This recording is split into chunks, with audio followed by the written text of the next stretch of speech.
In the more recent versions of PowerQuery, you have the ability to use a wizard to create a conditional column. So let's say here's my data.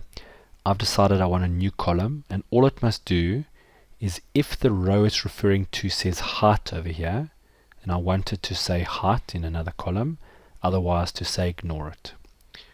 So let's get this into PowerQuery. So we've got it, so that looks fine.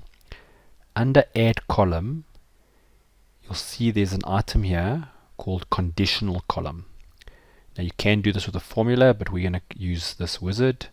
So when I click conditional column, it then brings up a wizard that guides you through the process. So I'm going to give it a name. Let's call it height or not. And then it's a case of just working through the wizard. So if column name, so you'll see this is column 1 where we're looking. So I'm going to say look at column 1. What's the operator?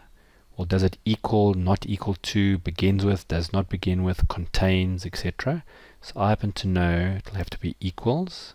You can specify, do you want to enter value or select a column? So we're going to enter value, and I'm going to enter the word height because that's what I'm looking for. Then what must it do? Again, do you want to enter value, select a column, etc. So I'm going to actually choose to select a column, because what I want it to do is, if it's got the word height, I want to see column 3's number.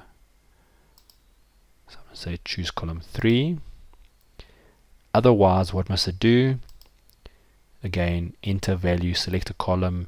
I'm going to enter value and just put a 0 there. Notice I can add a rule here. So if I click add a rule, it then creates a nested if. But we're going to just delete that. Let's see if this works. I'm going to say OK. So you'll see we've now got a height or not column. And wherever that row has the word height, it's now pulled out that item. So you can create a relatively easy if function that you work through with the wizard.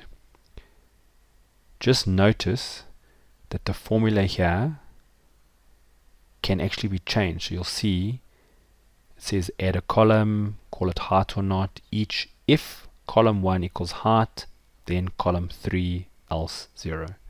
You can tweak that if you need to. Or click on your settings and it takes you back into the wizard.